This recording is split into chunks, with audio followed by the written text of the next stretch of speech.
वेद की आंखें खोलने के लिए रजत लिखेगा वेद के नाम एक चिट्ठी, लेकिन उससे पहले ही वेद देख लेगा सारू और उसकी बेटी को उड़ेंगे अब वेद के होश। जी हाँ दोस्तों, सारू का आने वाला ट्विस्ट होने वाला है बहुत ही इंटरेस्टिंग और जबरदस्त। दोस्तों, शो में आप देख रहे हैं कि अब यहाँ पर सारू जो है ना, वो वेद की पार्टी में नहीं जाना चाहती होगी, लेकिन रजत यहाँ पर सारू को समझाता हुआ नजर आने वाला है कि ऐसी पार्टीज और ऐसे आमने सामने तो अब होते रहेंगे। वेद को तुम कमजोर नहीं लगनी चाहिए, वरना तुम कभी भी आगे नहीं बढ़ पाओगी। सारू तो बहुत ही प्यारी है। सारू ने ये सब कुछ अपनी मायरी के लिए किया, और ये इसलिए भी किया ताकि वो अपनी मायरी को जेल ना भेजे। आप तो जानते हैं ना कि किस तरीके से यहाँ पर जो सारू है उसने अपने पिता की मौत की सच्चाई भी अभी तक नहीं रिवील करी है। तो वहीं आने वाले ट्रैक में दोस्तों आपको देखने को मिलने वाला है कि अब जो पार्टी होने वाली है ना, वो बहुत ही इंटरेस्टिंग होने वाली है। दरअसल ये पार्टी इस नाम की होने वाली है कि यहाँ पर वेद एमएलए बन चुका है, इसलिए उसने पार्टी थ्रू करी होगी और अनिका यहाँ पर गेस्ट लिस्ट बना रही होगी। तो वहीं वेद अब यहाँ पर कहने वाला है कि चलो अब हम ना एक और गेस्ट को बुलाते हैं, और वो गेस्ट कोई और नहीं बल्कि सारू होने वाली है। तो वहीं दूसरी तरफ अब सरू को जब ये इनविटेशन आने वाला है तो भाई सरू बहुत हैरान होने वाली और वो मना करने वाली है कि लेकिन कहने वाली है कि तुम जाओ।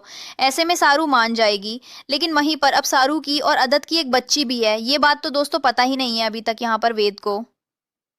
लेकिन अब जैसे ही यहाँ पर वेद कहीं जा रहा होगा तो वो सारू को देखने वाला है एक बच्ची के साथ साथ जी हाँ, पीहू के साथ, सारू और रजत की बेटी के साथ। तो वहीं वेद के होश उड़ने वाले हैं। तो वहीं पर गलतफहमी और नफरत इतनी बढ़ चुकी है कि अब यहाँ पर रजत जो है सारू का दर्द और बर्दाश्त नहीं कर पा रहा है। इसीलिए अब रजत जो है एक चिट्ठी लिखने वाला है वेद के नाम और उसे सारा सच बताने वाला है। तो वहीं अब वेद जो है ना, वो तो सारू से बहुत नफरत करता है, बहुत चिढ़ता है। लेकिन दादी घर में दादी को पूरा विश्वास है कि सारू ने किसी मजबूरी में आकर ही सब कुछ किया, वरना उनकी सारू ऐसा कह ही नहीं सकती, किसी का दिल दुखाए या फिर किसी को हर्ट करे। यानी कि दोस्तों अब ट्विस्ट तो यही है कि कैसे भी करके सारू को लड़ना होगा अपने प्यार के लिए, और यहाँ पर चंद्रकांत की मौत का सच भी रिवील होना चाहिए, तभी तो मजा आएगा ना शो में। लेकिन फिलहाल यहाँ पर वेद बहुत हैरान होने वाला है देखकर कि सारू ने वाकई उसे धोखा दिया, क्योंकि अभी तक तो वेद सिर्फ नफरत करता था, लेकिन अब वेद पूरी तरीके से सारू को अपने आप से दूर करने वाला है और उसे कभी भी परेशान नहीं करेगा, क्योंकि उसकी एक बच्ची भी है और बच्ची तो जब ही उसे प्यार होता है। यानी कि वो वाकई से प्यार करती थी, तो फिर उसने वेद की लाइफ को बर्बाद क्यों किया, उसे झूठे वादे, उसके साथ झूठा प्यार का नाटक क्यों किया।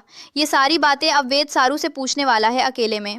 अब देखना इंटरेस्टिंग होने वाला है कि क्या सारू वेद के इन सवालों को जवाब दे पाएगी, या फिर रजा की जो चिट्ठी है वो वेद तक पहुंच जाएगी, तो मजा आ जाएगा। आप ही है कितने एक्साइटेड देखने के लिए आने वाले इस इंटरेस्टिंग ट्विस्ट को। दोस्तों हमें कमेंट करें, शेयर करें। क्या आप चाहते हैं कि वेद को सारा सच पता चल जाए? तो हमें कमेंट करके बताएं। ऐसे टीवी के लेटेस्ट अपडेट के लिए चैनल को सब्सक्राइब कर लें।